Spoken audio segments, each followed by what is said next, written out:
Welcome back to This Week, where we feature voices fighting to restore California one conversation at a time. Today's guest is David Serpa, a U.S. Marine Corps combat veteran, entrepreneur, author, and 2026 candidate for governor of California. Serpa first made waves as a Republican congressional candidate in 2024, running on a bold America First platform that challenged the political establishment from both sides. Now he's stepping onto the statewide stage with a vision to rebuild California from the ground up, starting with water, energy, defense, and moral clarity. He's the author of Common Sense for California, a guide to the new revolution, and a vocal critic of globalist economics, corporate land grabs, and state overreach. With a message centered on peace, sovereignty, and revival, Serpa is calling Californians to unite around bold reform and a renewed sense of purpose. You nailed it.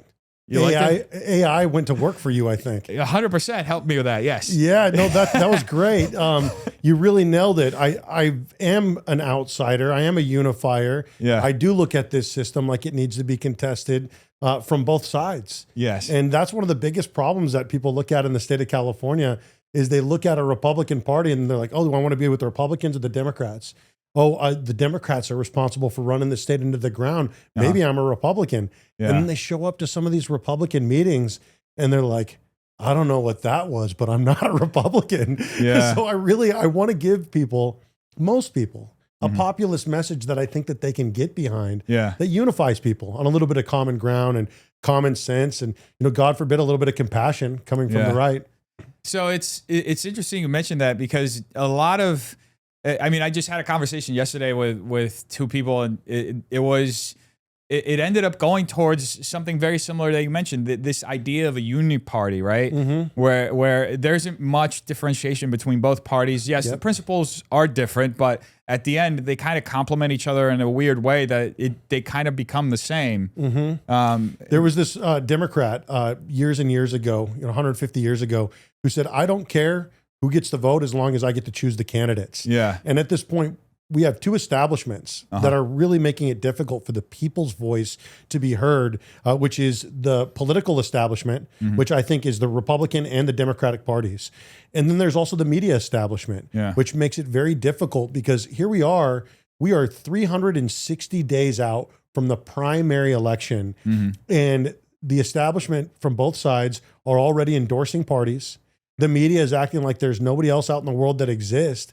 And I'm looking at an entire system that is rotten all the way to the core. Yeah. And people say, oh, well, you're a Republican. I can't stand the Republican Party. I'm right there with you. You know who loves it when I talk badly about the Republican Party? Democrats. Yeah. You know who else loves it when I talk bad about the Republican Party? Republicans. Because the Republican Party is the loser party. It's the participation trophy party. Yeah. We talk, this is the participation trophy generation. It's like, what is the Republican Party in the state of California, if not the participation trophy party? Well, I think, look, I have to push back just a little bit because I understand in the context of California, but I think that nationally, the narrative is a little different. Very different nationally. I think that in California, Republicans have just gotten used to being overlooked. It's kind of, honestly, it's kind of like, it's a position that I think Republicans willingly put themselves in. And obviously within the party itself, you'll find different people have different opinions on it. A lot of people think that Democrats have purposely infiltrated the party to subvert the party. There are a lot of people who just think that there's a lot of the Republican leadership sees no benefit in really pushing the party forward. Not only that, but there's a lot of money in being the oppositional party. Yeah. And being the loser party and fundraising around, oh, well, I went to Sacramento, but you know how it is. I'm outnumbered up there.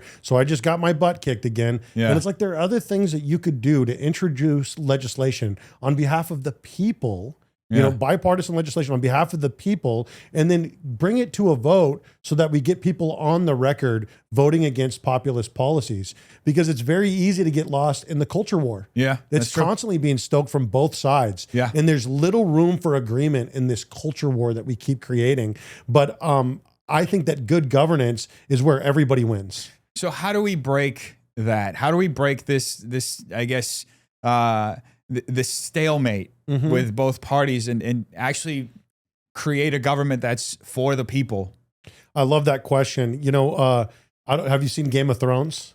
No, but I'm familiar. Okay, so the Red Wedding. Yeah. So for those of you, I read the books. You know, I'm a snob. I didn't actually see the series, but the Red Wedding, everybody's familiar with. It's this unification of these two families that, you know, in order to create this political alliance. And what happens is they bring everybody in, and then during the wedding party, they open up the sides and they just schwack everybody in the entire family. Wow. They kill every single one of them. And so the thing is and I'm not advocating for violence, Of course I am. but what I'm advocating for is for a red wedding. Yeah. I think that what we need to do is we need to do on the Republican side of things what David Hogue was going to do to the DNC. It's clean house. Clean house. He said that he wanted to go against the establishment in his own party. Yeah. Did you see how quickly they booted him to the curb? So that's my obviously follow-up question. Whenever there is somebody who tries to shake things up, which is good. Yep. It's good to shake things up. It's good to get different viewpoints and opinions in there, and you end up it clears house basically. Like Correct. But you see those people get ostracized. The money dries up. Sure. They get pushed to the side. Or like with him, I mean, is he even still? Does he still hold his position in the DNC? I thought, as far as I know, he got removed. They've been doing everything that they can to get rid of him. Yeah. You speak truth to power and they're going to get rid of you. Yeah. And so the thing is in the Republican Party in the state of California, we have such a weak state party because, you know, in order to win, you really have to do one of three things. In all three of these three things, you have to get the players in the game. Right now, we don't have any players in the game in the state of California. You have to create an organization that can support getting players in the game or support the players once they get in there. And then you have to create some sort of a business plan or a contract with California that says, this is what we stand on. This is our rallying cry. And I think that right now you don't have players in the game. And the people that are they're in heavily gerrymandered districts that support Republicans. And so we have to go out. You can't be pro-term limit, but then not go after the people that have been in for 20 and 30 years in your own party. You know, you can't say that you are against, Nancy Pelosi has 32 years in the Congress, 34 years in the Congress, if you're not willing to look at your own swamp creatures. So you cannot drain half of a swamp. And what people really liked about my messaging in the congressional district that I was in, and granted, I lost by almost 11 points. You know, it was a D+27 district. Yeah. I live in Ken Calvert's district, 32 years in the Congress. Yeah. And they sent me out to Riverside in a district that I didn't win. They said, we'll support you if you run against Congressman Takano in Riverside. Now, even though I don't live in that district, I thought, okay, well, I'll cooperate with the Republican Party.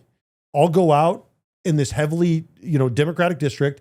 And they sent me out there to die. And I ended up being one of the last 10 House districts to be called in the entire country.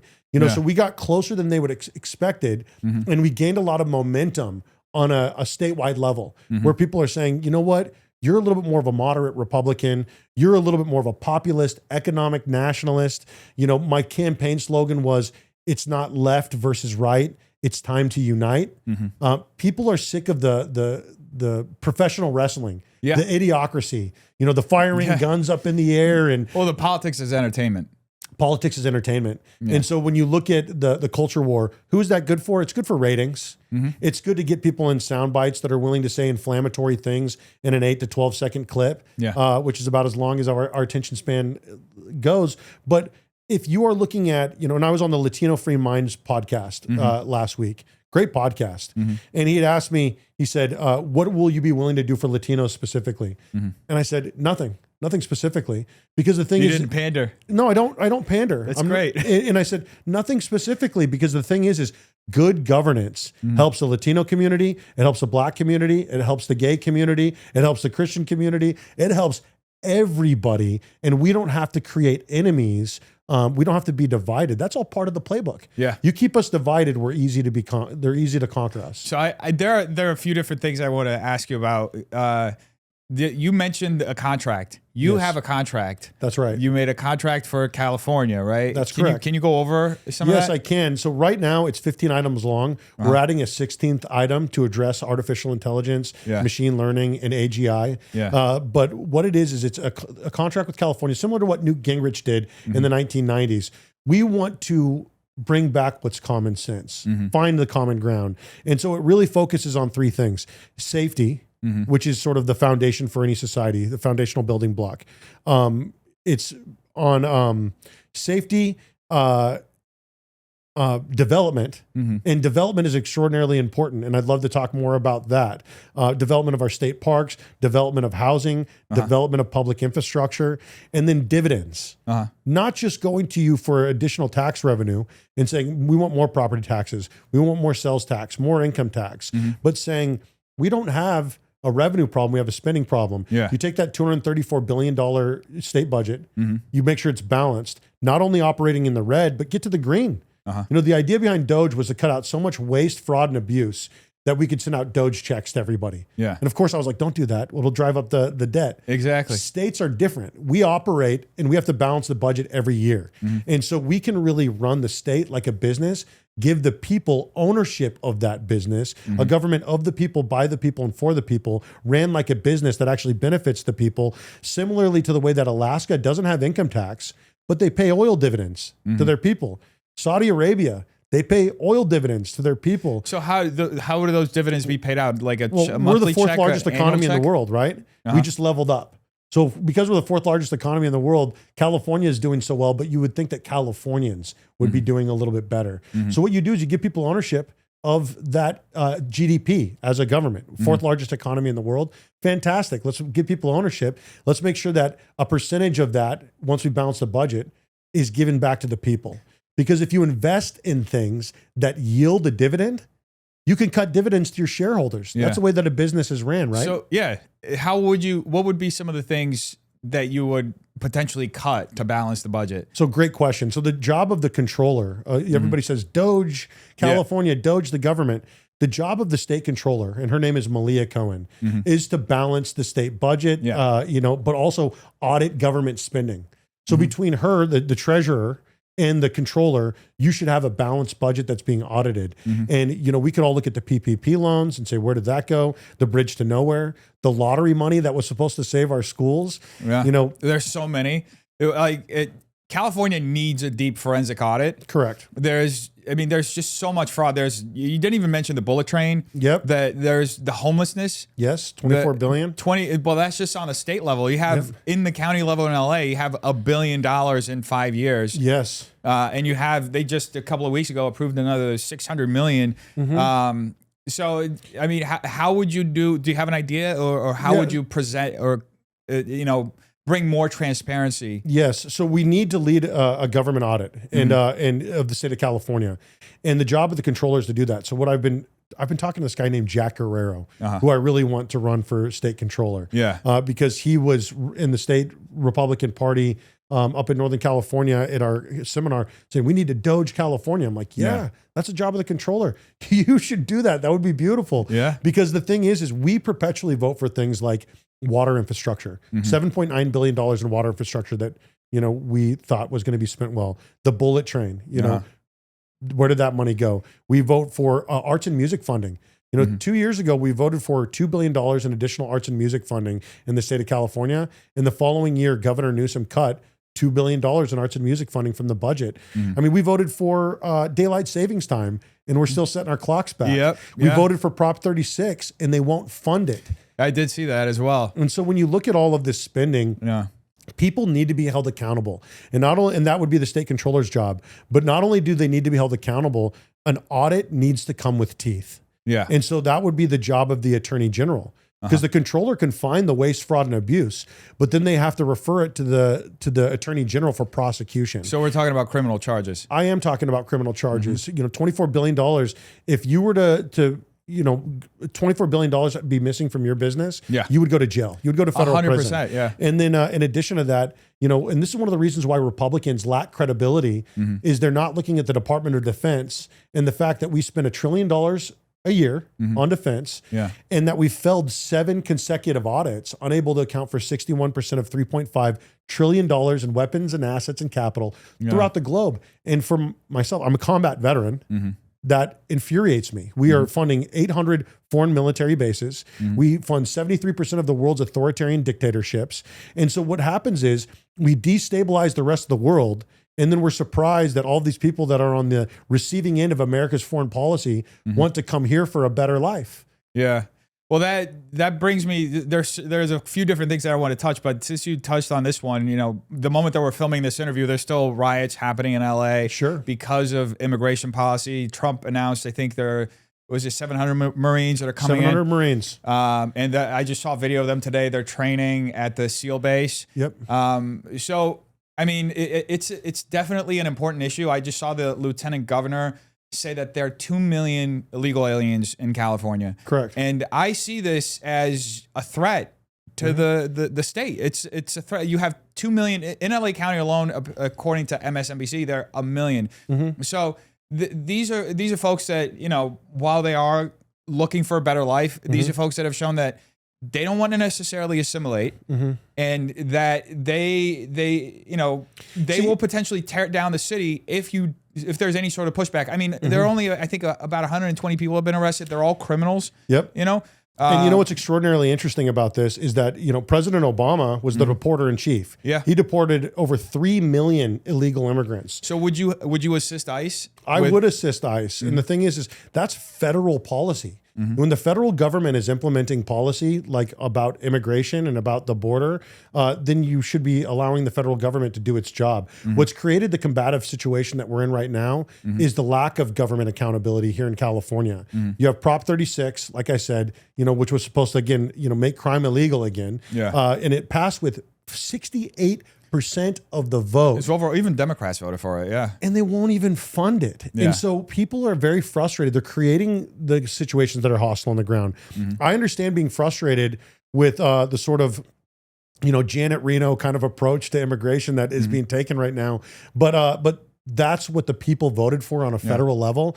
And you can't have strong economic nationalism while being so pro-immigrant that you have, almost 1% of the state. You have 40 million people in the state. Yeah. And then you have almost 3 million of them, 2.6 million of them are illegal immigrants. That doesn't work. Now, that being said, rounding up everybody and getting everybody out, should we have an E-Verify where people have to be a citizen here to work? Yes.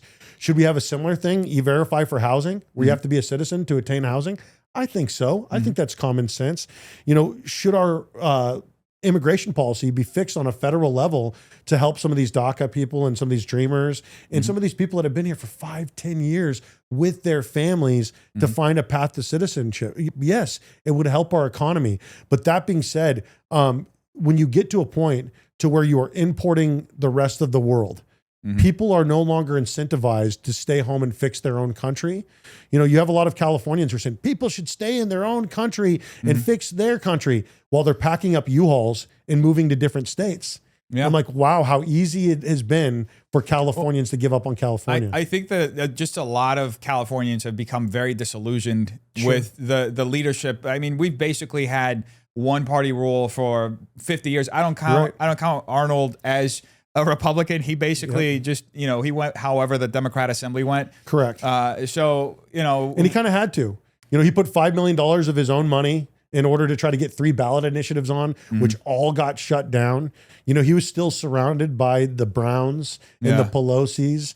And so it wasn't good governance under Arnold Schwarzenegger. But that's why we can't have this mentality that some of the people have in the Republican Party of one man can save us all. Only, this person can save us. It's a theory that I hear at the national level too. There are folks out there who say that America needs a strong man, and they float out some names like past dictators from Spain, and I think that's. It doesn't jive. It's antithetical to everything America represents. Exactly. 100%. We don't want authoritarianism. Yeah. And so we want our brand of freedom. And what we've come to realize here in America is that freedom is financial freedom, which means that you have a freedom not only from government, but a freedom to certain things that come along with living in a safe, productive society. We have a society that's basically created a peasant class in the state of California and throughout America, where you don't own anything. You don't own your home. You'll probably never own a home. You won't own the land that it sits on. You won't own your business. You're going to be in debt up to your eyeballs from your student loans.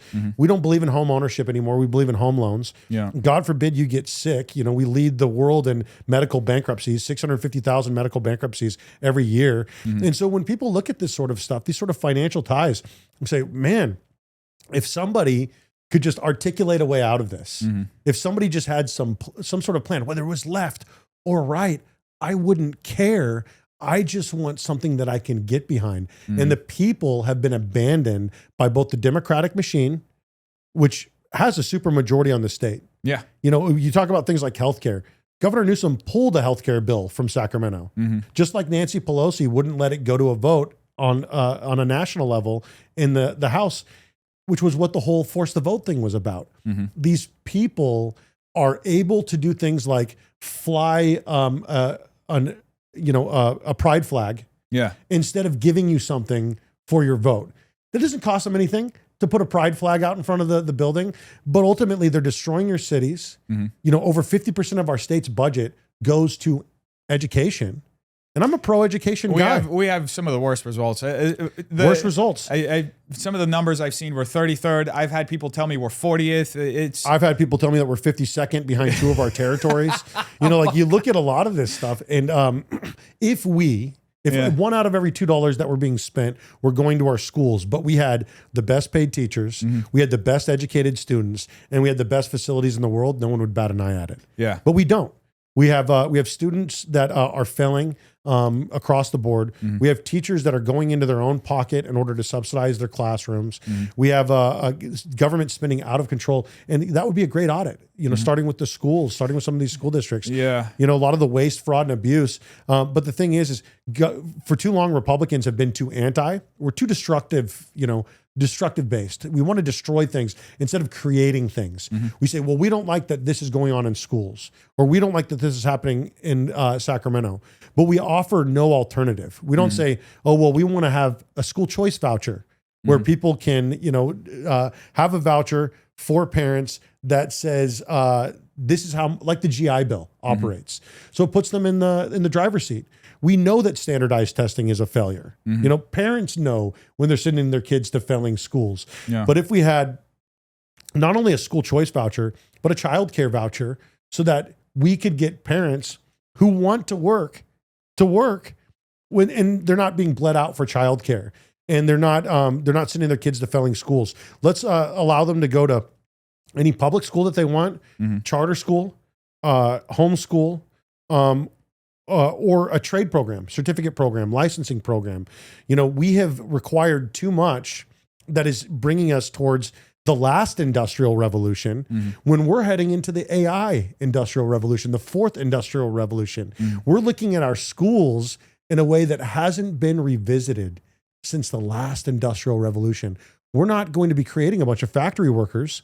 A lot of that job is going to be done by AI. You can't even send your kids to school to become a lawyer, because a lot of those jobs are going to be done by AI. Going into the medical field, becoming an accountant. A lot of these people are going to be replaced. It's not just going to be factory workers. It's not just going to be delivery drivers. It's going to be a whole lot of everybody. So I want to go back to your contract. Because the second point you mentioned was development. I'm curious how that development would take place, because it touches on so many things that you mentioned. You talked about housing. We have a housing crisis. There's so many different things. Yes. I'm just wondering, as a Republican, I think that's kind of a touchy subject, because we don't want to see government get bigger. Yep. So how specifically would you do the development without growing government? Yeah, through private-public partnerships. And so the thing is, we have a massive amount of public land in the state of California. Yeah. And sometimes Democrats hear me say that, and they get very weird, like we're going to be building over Yosemite. And that's not the case. Yeah. We have 48 million acres of public land in the state of California. And just for an idea of how big that is, that's 51% of the state. And so the city of Sacramento is a 60,000 acre city, and they have 200,000 homes. The city of San Francisco is a 30,000 acre city, and they have 420,000 homes. Now, if we looked at California, we should build 5 new cities that each have 200,000 new single family homes, not high density housing being added into Los Angeles or into Santa Barbara or into San Diego where there's already congestion problems, but giving people new cities where they can spread. If we were to build 3 new cities the size of Sacramento, 60,000 acres apiece, that's 300,000 acres, which means that we would still have 47 million, 700,000 public acres available. And so we build 5 new cities with 200,000 homes each. Plus we add 1.5 million homes to existing cities, not high density housing, not slums, not ghettos, but give people an opportunity to buy in. And the way that you do this is you have to attack CEQA and the EPA and the real estate red tape Gestapo. Because CEQA drives up the cost of housing. The EPA drives up the cost of housing. You don't need a CEQA and an EPA. And then the third thing is the cost of development is so extraordinarily high because you have all these local, real estate Gestapos and bureaucracies that want to charge you for developing your own land. Where would these cities be located? Yes, great question.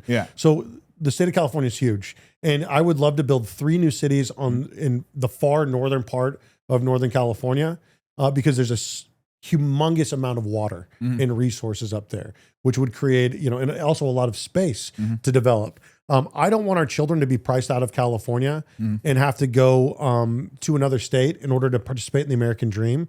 Our lieutenant governor right now, Alani Kounalakis, is a developer. And she was talking about how just, pre-COVID, the average person could buy a house for $250,000 in the state of California. That went up so much.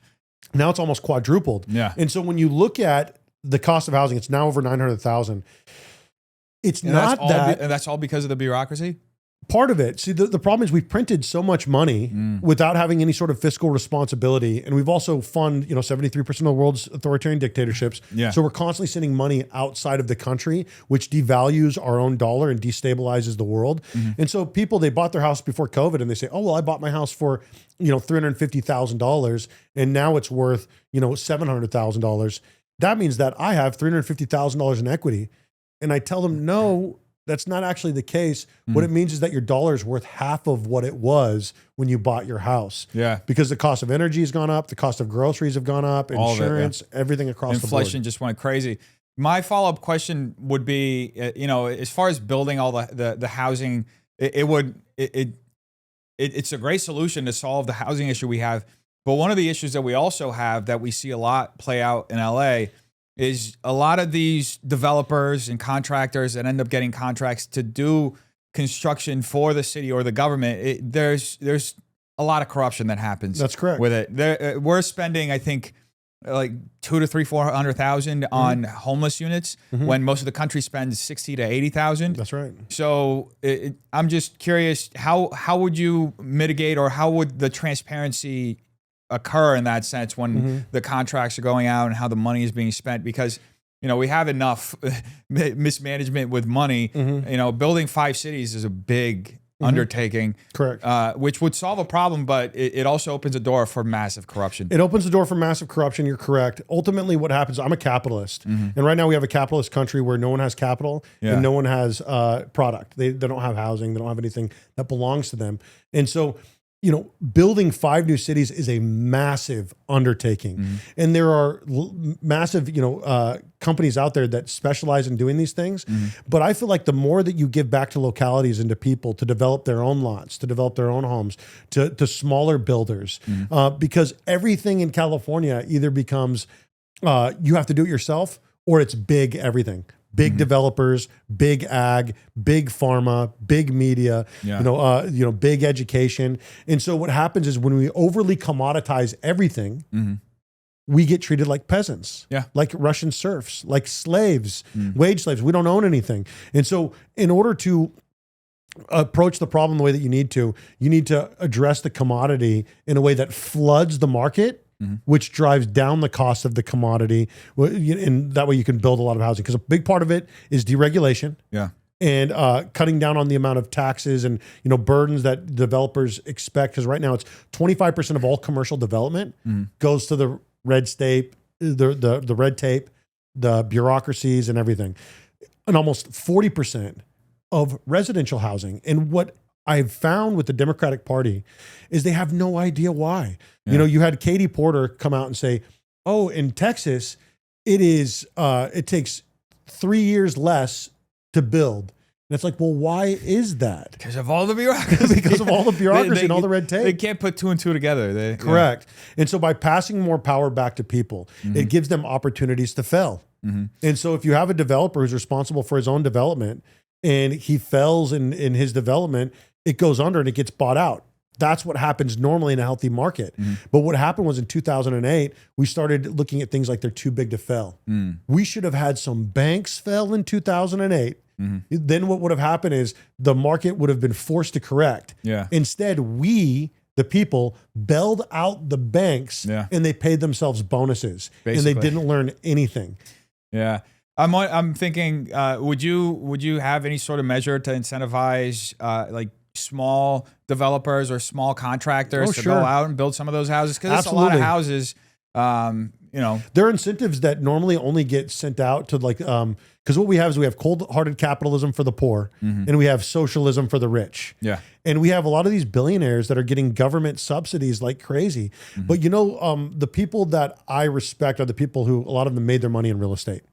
They made their money in real estate development because they understand that real estate pays dividends. We have far too many billionaires investing in things that are not real. The stock market is a casino. Basically, at the end of the day, it's a casino. And our generation owns very little of that casino money. You know what I mean? And so we're like, oh, let it, you know, if it's burning, we're kind of like, what does that affect any of us? It is what it is. I'm 40 years old. Anybody who's younger than me doesn't own anything. And so there's a certain amount of it that you have to let things deregulate. You have to understand that real investors invest in more than just speculation. They invest in startup companies. They invest in real estate. You know, they invest in, you know, in different sorts of things.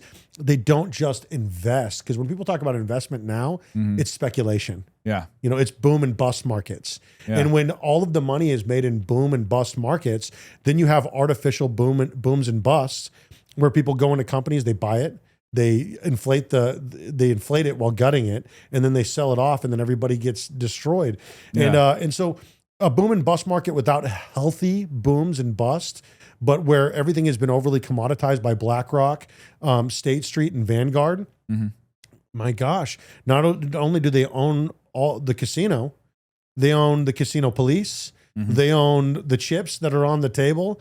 And so we're looking at that casino like, you know, it needs to go under new management, because it was in the 1990s under President Clinton that a lot of the deregulation happened that allowed for this over monopolization of markets, and the massive cut down on taxes on a lot of these private companies. And then what we did was we trusted private companies to take care of everything because they're so good-hearted and they're such sweethearts.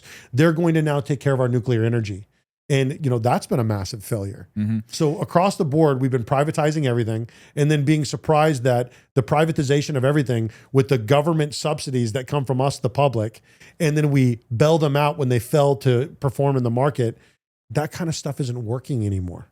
So one of my, you mentioned deregulating. That's one thing that I think the state, I think most people in the state would desperately agree that we need desperate deregulation. You even hear Bill Maher talk about it. Like he can't even change his garage door without needing 5 different licenses and inspections. And can't build a tree house. Basically, So what would be some of the first things you would deregulate? So, and a lot of this is going to happen collaboratively with an attorney general and a treasurer that are interested in development. And so deregulating our small, business owners that have to face, I think it's something like 40,000 regulations. It's insane. Yeah. A lot of it gets weaponized against the businesses too. Correct. And a lot of it can be de-weaponized if you're on the good side of your local board of supervisors or on the good side of your local city council.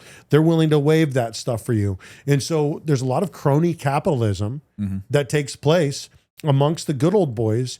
And it happens in our water. It happens in our energy. It happens in our housing. It happens in our education system. Across the board, you have all of these decisions being made in these sort of closed door meetings because they fund both sides of the aisle, because they fund the establishment candidates. When you look at people's endorsements and you look at where they're getting their money from, a lot of these big money people, they're funding the Democrat in the D+20 district. They're funding the Republican in the R+20 district. And so it's this big, ugly animal that has to be contested. And this is what has to happen. We as Californians have to contest every seat at every level in the Senate, in the Assembly, and in the executive branch, because these incumbents have gotten far too comfortable. And so what we're going to need is we're going to need Democrats to run in heavily Democratic districts.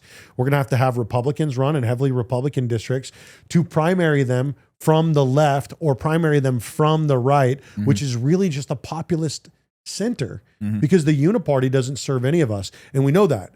And you have a jungle primary state, which is California. And you have a lot of people that want to choose whatever the nominee is going to be. Oh, it's going to be Steve Hilton. You should drop out. Oh, it's going to be Chad Bianco. You should drop out.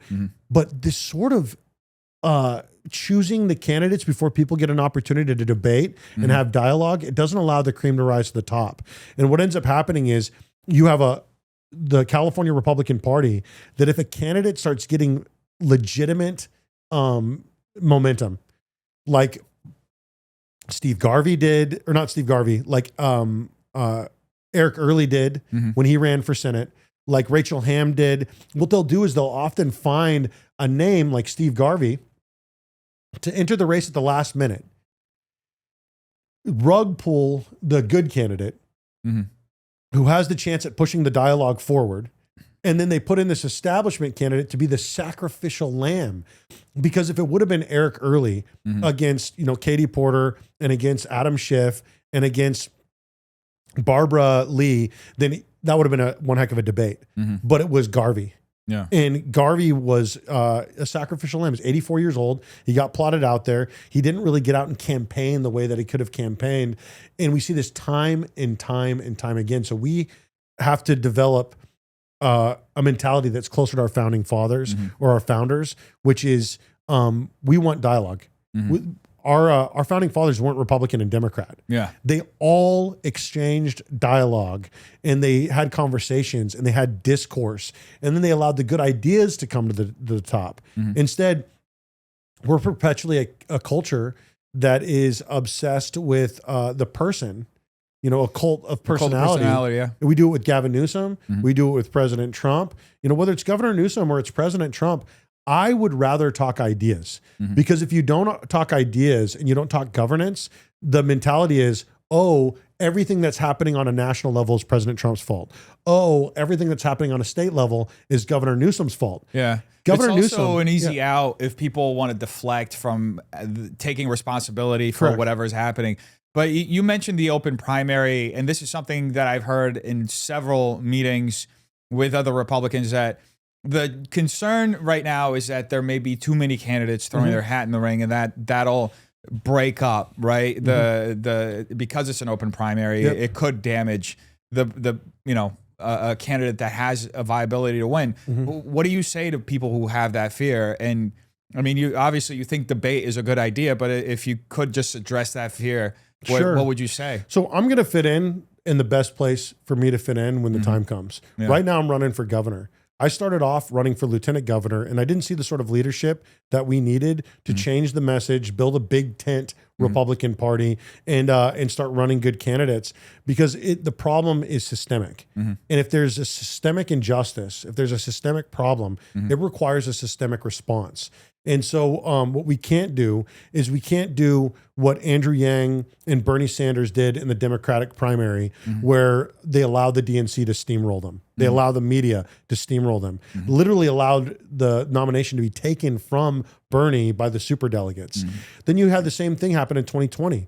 And then in 2024, there wasn't even a primary on the Democratic side of things. Yeah, they anointed Kamala. They anointed him. But at the same side, on the Republican side, President Trump didn't engage in debates. He didn't. He had Vivek Ramaswamy was going out there. And so when I look at this, it's not just a Republican-Democrat thing. Discourse, dialogue, debate is a good thing across the board. And so if I launch a Republican candidate or a Democratic candidate or both in every congressional district, every assembly district, every Senate district. And it's not just going to be me. This is going to be the sort of organization that we're creating to like a new founders movement, you know, where it's about dialogue and discourse. Because then I don't have to choose the candidates. I could say anyone who's interested in running in this Senate district, you know, you're welcome to our weekly Zoom call. Because what we're developing is, because you talk about spiritual warfare. Yeah. There's something we were talking off briefly. camera about this before we got started, but a lot of the conversations end up going into this is just spiritual warfare that we're fighting. And I think that spiritually, whether you're Christian or you're Buddhist or you believe in energy or whatever, you understand that there's something spiritually that's off right now. Yeah. We feel oppressed. We feel held down. You know, a lot of people feel very spiritually crushed. And I don't think it's any sign of being a well-adjusted, sane person to be well-adjusted to this sick society that we live in. And so there's a lot of people that are struggling and they want to see this addressed from, you know, from somebody, but it's such a big movement that has to happen that we can't look at it like, oh, if we just approach it from the Republican side, we're going to win. Or if they just approach it from the Democratic side, then there wouldn't be a problem. We have to approach it from the Republican and the Democratic side of things because a Republican is not going to beat Nancy Pelosi. A Democrat is... But how do you do the Democrat side? Because I understand what you're saying, but how do you get Democrats on board? Because it clearly, they don't want to be on board. They want to go off the cliff with a clown car. You just look at AOC. You look at all the leadership that they're putting nationally. You have Jasmine Crockett. You have on the state level, you have Democrats at the assembly talking about how gas is probably going to hit $8 before the end of the year. Insane. Because of all the regulations that they passed, and 2 refineries are closing in the next couple of months. So unfortunately, the way that a lot of the districts have been drawn in the state of California, they're so heavily gerrymandered that a Republican cannot win in some of these seats. So put a D next to your name. You're saying Republicans run as Democrat? Run as a Democrat, as a Republican. Because what are these other than titles anyway? And so I look at something like the contract with California, which could be a bipartisan approach. You know, this could, you know, a contract with California. Do you agree with the 15 elements that we're standing on? Would you run as a Democrat? No, I'm not going to run as a Democrat. I am, you know, I thought about it when I was originally looking at running for Congress because I was like, what does it mean to run as a Democrat, or what does it mean to run as a Republican? You see both parties as interchangeable. I look at them like they're all part of one machine that has to be contested. And so the thing is, you know, you've got like a Mark Takano in a D plus 27 district. You know, you got a Pelosi in a D plus like 70 district. You got Calvert in a D plus or an R plus 7. You know, Isa in an R plus 5. You've got a lot of these people, you know, that have been in their seats for a long time. And I don't necessarily know if they've really represent the people anymore. A lot of them are old. And I hate that we've got a geriocracy right now. There's a lot of people that are, you know, that a lot of these boomers, you know, that haven't let go. They're a little bit detached from what we are going through in our generation and what generation Z. And I don't know what generation you are. I'm a millennial. I'm 40. So yeah, so we're both the same age. Yeah. So we're millennials. And I look at Gen Z and I'm like, Gen Z doesn't even have a chance if millennials don't start engaging now. I think honestly I have more hope for them than for our generation. I feel like so many in our generation are just they're like some are woke beyond repair. Yeah. So, but you know, you touched on something about the parties, and this is something that I kind of want to drill down on because I want to understand your thought process behind it. Because some of the conversations that I have here, there is a Christian conservative awakening within the Republican Party, and there are a lot of people who are genuinely very upset that the party has softened its platform on key issues like being pro-life, on issues like gay marriage, right? And I mean, how do you see that? I'm just curious because you said both parties could be interchangeable, and a lot of people would never consider running as a Democrat. Yeah. You know? So and there's a lot of people. See, the Republican Party should be the party where Christians should feel comfortable. Yeah. But it shouldn't be a prerequisite for being a Republican that you have to be a Christian. And so I think that's where we go wrong, because you've got sort of those Jordan Peterson type Republicans that are intellectuals. You know, maybe they're more fiscally conservative than anything. You've got the Doge Republicans, which are very fiscally conservative. Yeah. You've got, you've got your you've got a whole bunch of, you've got the Christian conservatives, you've got your live free or die, almost libertarian, conservatives, Tea Party conservatives. So there's a lot of different movements in the Republican Party, but the Republican Party is almost like the Libertarian Party, where it's like herding cats. So you've got a bunch of, lone wolves out there howling at the moon. Yeah. They're not really willing to be a wolf pack. And so because of that, we get divided and we get conquered, we get picked off because we are a party of principled losers. Okay, well, we're principled. So we're going to be this. And let's take the two things that you brought up, because these are two topics that are very difficult and most people won't touch these with a 10-foot pole. Yeah. Gay marriage first. I don't care about what you want to do. If you want to get married, that should be between you and your spouse and your church. It shouldn't be on government. Marriage was supposed to be a religious institution. Yeah. Right. And so at what point did government become the king over a religious institution? The deciding factor. And so because of the benefits and everything associated now, people say, oh, well, you're not pro-traditional family. I said, well, that's ridiculous. Pro-traditional family. What do you mean? Because, where are the divorce rates the highest? You know what I mean? And it's in a lot of these communities, and who was Jesus's message for? It was for the religious. Yeah. It wasn't for the irreligious. Jesus didn't run for Senate. I don't want to get into a theological debate right now about all this stuff, because I think I understand what you're saying. I'm curious in the sense of, there's an understanding that what's happening right now, a lot of the gay marriage and the LGBT agenda has been weaponized against freedom of religion, right? Correct. You see this happening a lot in Colorado, where people will specifically pick off Christian businesses. Correct. And they will sue them to oblivion so that they can essentially, push back on that freedom. We have a weaponized justice system. It makes it hard for the First Amendment to exist. And we have people who have a clear Marxist agenda where they want to deconstruct the Christian foundation of this country, right?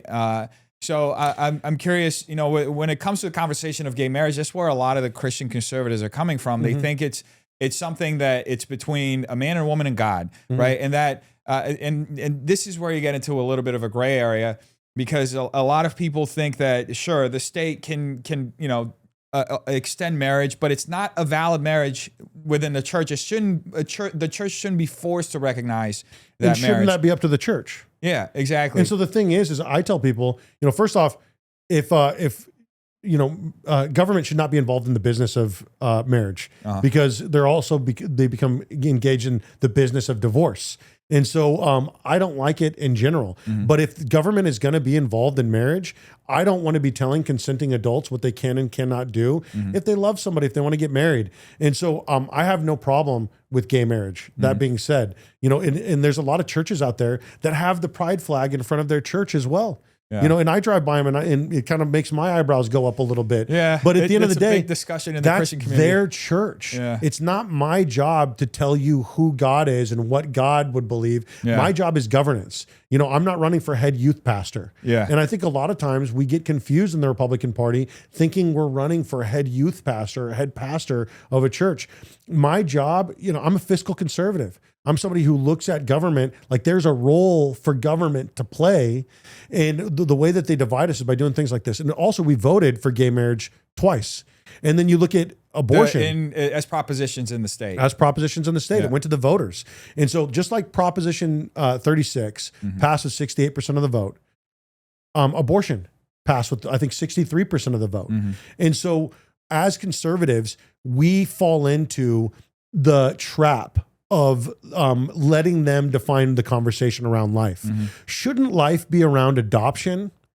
Cleaning up the adoption services so that we get the 100,000 plus children that are in the state of California that need to be adopted. Shouldn't we be focusing on child care and how our churches can provide free child care in every school district in America and make it a bus stop for every school district? Shouldn't we be concentrating on homelessness and hunger, looking after widows and orphans? Shouldn't we be concentrating on not just drug trafficking, but human trafficking in our communities? Shouldn't that be something that the church can concentrate on? Because I know that right here in Los Angeles, how can you call yourself pro-life when on Figueroa, human beings are being bought and sold like product right in our communities? You're talking about the prostitution block, the red light. Yeah. Yeah. And so the thing is when we look at a lot of this stuff, how can we call ourselves pro-life when you can't get off of a freeway on ramp in Los Angeles without seeing human beings underneath every overpass. And this isn't just in LA. This is throughout the state of California.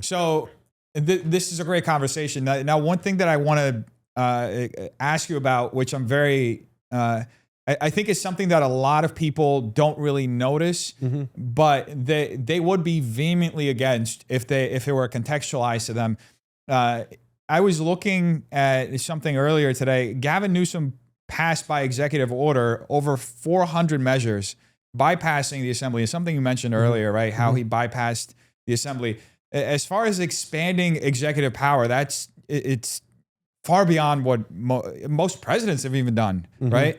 How would you reel that back, and would you commit to not, especially which would be hard, especially considering it. Let's say you don't get a Republican assembly or Senate, right? Yeah, sure. Yeah, no, and that's a great question. I would not agree to limit the executive powers and to pass executive orders. For a lot of these executive orders to become law, they have to be upheld and passed by the Senate and the Assembly. Yeah. And so, Governor Newsom, just like President Trump, is a fan of the executive order, and they will pass things in order to get a lot done. When people ask me what's important to me, and they want me to pick 2 or 3 of my top things, and of course I say safety, development, dividends. That's sort of where I hang my hat. But people are tired of the 2 or 3 things that you're going to get done. We're going to send you to Sacramento. You're not going to get any of it done. And so a certain amount of this process is educating people on how government works. First off, it's not just Governor Newsom that's failed the state of California. It's everybody in the executive branch around him, everybody in the Senate, everybody in the assembly, and right on down to the county supervisors, the city councils, the school boards, et cetera. So that people know how the government works. Because a lot of what I want to do will not get accomplished without a good attorney general who's willing to defend it in the courts, without a good treasurer who oversees the oil leases, the natural gas leases, our waterways, without a good controller who's going to audit the government spending and find the money so that we can put it in the right place, without a good superintendent of public instruction who's responsible for more than 50% of the budget and our children's education, a good lieutenant governor who's responsible for our UC system, our state college system, our junior college system, and all of our foreign business relationships with, China and with Europe and whatnot. And then you've got your insurance commissioner who brings insurance to the state of California and makes this a place where they can do business. And so you have all these different jobs that are failing across the board. In addition to Governor Newsom, who would you assign to these jobs? So I've been talking to Christine Bish, she ran for Congress in Northern California outside of Sacramento about running for Secretary of State. I have talked to Jack Guerrero about running for controller. And of course, these are people that I want them to run. I've talked to probably 5 or 6 different attorney generals to run. And that's a very difficult thing to find. But there's a lot of different people. I have a couple of great different treasurer options, but it's been a long conversation that I've been having since the first week of January. Because this is not a one-man solution. It won't be a one-man fix. One man didn't destroy this state. One man won't fix it. And there are a lot of different boards, too, that the governor gets to appoint. Everybody who goes on it. I can't remember specifically what board it is. It's one of the environmental boards that's run by the state. And there's a state EPA. Yeah. And so, you have 519 gubernatorial appointed positions. Yeah, and one of those has $1 billion budget. Yep. So do you already have in mind people you would assign to those? Or? So that's been sort of that'll be the final phase that I start working on. Right now I'm looking at the executive branch, and that's where I'm starting. And then I'm finding people that are going to help me find someone in the Senate and the Assembly in every district to run. And then I'm having a conversation with somebody about overseeing the local elected offices.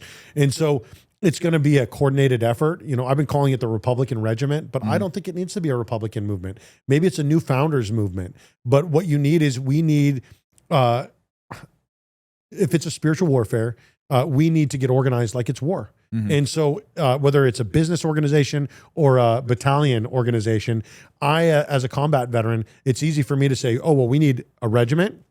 We need 5 battalions in that regiment. We need this many companies within each battalion, 4 companies, and I have it all drawn out, and so there are people that I need to come in alongside me to do their job so that on day one, I'm not a lame duck governor like what Schwarzenegger was. Yeah. And so that's why I got started a year and 4 months out, is I knew that this was going to take time to redefine the narrative. Because if all we do is we jump into the same culture war stuff that has been losing Republicans elections all over the state of California, then we are dead in the water. We're dead before we get started. We are outnumbered as Republicans 2-1 in the state of California, 48% to 24%. And so we don't have the luxury of being so principled that we don't build a big tent Republican Party, which is what Reagan did in the place where it all started here in California. And do I agree with Reagan about everything? No, I certainly don't. But he was the great communicator. He brought a lot of people into the Republican Party, and he made it possible for good governance to take place by going after the executive branch and then saying, this is the people I'm going to come in with. Like how Texas, people say, oh, California, it's never going to be red. You can't flip an entire state. But if you look to history, you see where this sort of thing has happened in the past. Oh, yeah, it happened in Texas. 1994, Karl Rove and George Bush got together and they said, we are going to target the executive branch plus 25 Senate and Assembly members. And what they did was they flipped 23 out of 25 seats in one election cycle. And Texas has been a red state ever since. Yeah. Up until that point, they'd only had 3 Republican governors in 180 years. Interesting. I want to do something real quick since we're about to start wrapping up. Yeah. I want to ask you rapid fire about some of your competition and some of our local leaders. Sure, I'll do my best. So let's start out with you're running for his office, Governor Newsom. Yeah, so Governor Newsom is a failed leader, and he's got everyone around him that have failed as well. But it required him being the polished, guy with the good hair to driving the bus that was going to lead us off the cliff. Karen Bass, our mayor in LA. She should have been recalled, and Caruso sort of had his opportunity to do that and didn't do it. And what they've seen successfully happen in LA is now everyone's talking about the riots. No one's talking about the fires. The largest structural damage in world history, 15,000 businesses, churches, and homes burned to the ground, and people can't even develop on their own land because the retardant that we use destroyed the soil. Yeah. And so there's a lot of different things that we could do to make it so that good governance takes place in LA, which is 1 out of every 4 people in the entire state of California. 10 million people out of the 40 million people live right here in LA, which is why LA is so important. And so we got to lean into things like insurance, making sure that we have plenty of water, you know what I mean? Basic stuff. We have good schools. LA Unified School District is a failed school district. Yeah. And so Karen Bass is the failed leader of that group, but she's really just kind of another sacrificial lamb that they put out in front of everybody. Next, Chad Bianco. He endorsed you in the past. Now you're running against him. Sure. And I was there at his campaign launch. Yeah. And so the thing is, I like Sheriff Bianco. I really don't have a whole lot negative to say about him. There's a lot of different things that are coming up. That's for people to decide.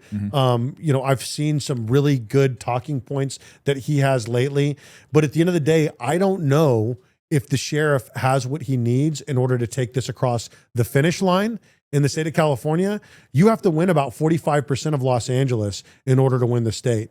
I think he's our best hope right now in the Republican Party of the traditional Republicans because I don't think that Steve Hilton has a snowball's chance in hell. So that brings me to the next person, Steve Hilton.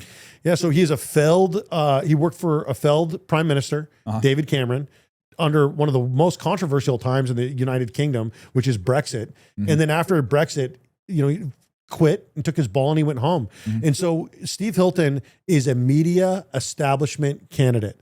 All the same people that were so frustrated with Fox News, they're ready to make a Fox News correspondent into their nominee. And in addition to that, he worked with England. If he wins, I'm throwing something into a harbor, some tea or something into a harbor. And then finally, he is Ivy League educated. He went to Christ Hospital Church, which is where he was educated, and then Oxford University. And then he goes right into working in government. He's not one of us. And in addition to that, he is married to a big tech, Google, Netflix CEO. So I don't think he's representative of the people here in California. I don't think the British accent is going to play well. I look at California, like we look for leading men. That's one of the reasons why we are leading people. We're a film and television state. And we sent Governor Newsom as a failure back to Sacramento again and again and again because he's tall, he's got great hair, he's an American, that whole thing. Steve Hilton is short, bald, and British. You could be any two of those three things and be fine, but he's short, he's bald, and he's British. And the people aren't going to listen to him talking about people struggling in California with his prim and proper London, England accent and not just send him right back to Hogwarts. And finally, I think the last one, Zeki. I don't think he's announced yet.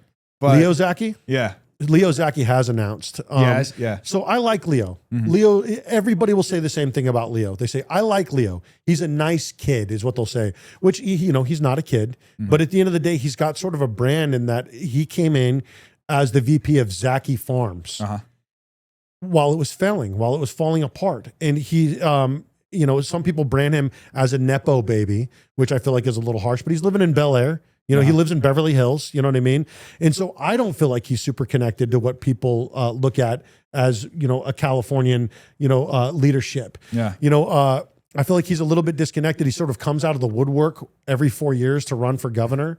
I feel like he's nice. He's a good guy. He's got some decent talking points, but when he opens up his mouth, sometimes he says some things that make my eyebrows shoot up. Like he goes, "Oh, we've got all 100,000 homeless people. Let's give them all shovels and have them dig dams." And I'm like, Leo, he said that? Yeah, he did. Oh my God. And so there's some of the stuff that he talks about where it's like, that might go well in the echo chamber of a Republican Party room, but it's not going to go well in the mainstream. Yeah. And so I look at Leo, I look at Sheriff Bianco, I look at Steve Hilton, and I think that they're a bunch of, good guys that I don't necessarily think can win the governor's seat. And finally, why do you think you can win?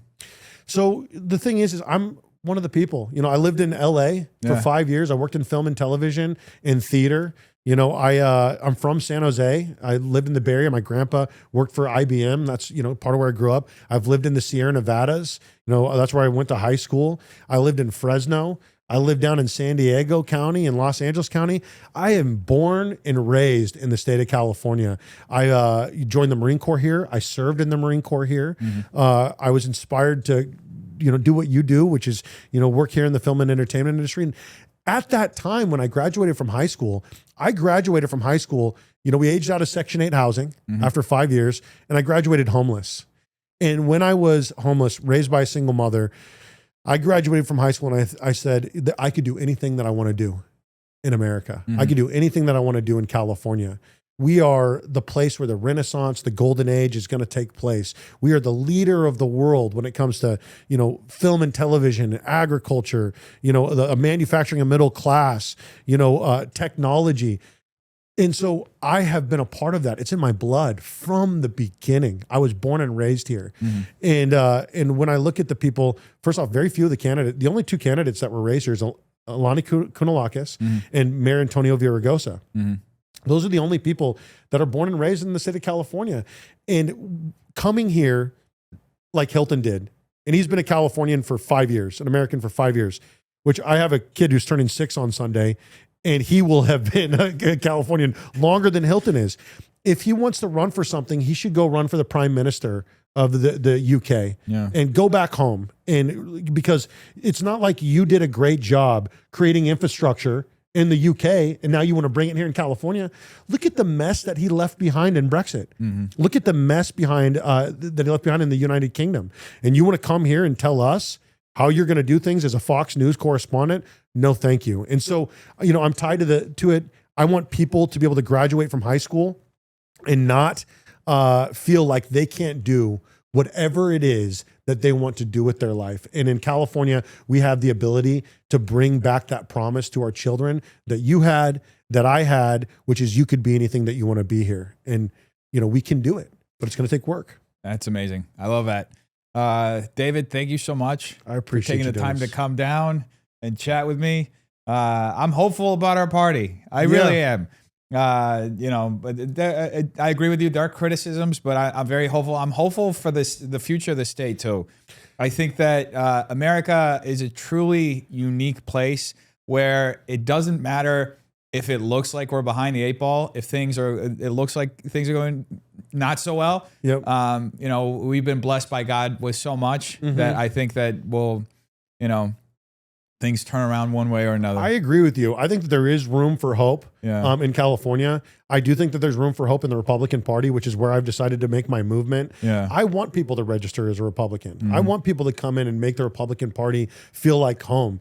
Because right now, with most of the Republican organizations that you walk into, there's no young people, you know, and you are only as alive as your youngest member. And so if we're going to be hopeful and, you know, and whatnot, that's great. But let's bring people in to our organization. And let's understand that we have to play chess, not checkers. And in California, the home of the jungle primary and the gerrymandered districts, we might have to infiltrate the Democratic Party in order to get it done. Well, nicely said. Thank you, David.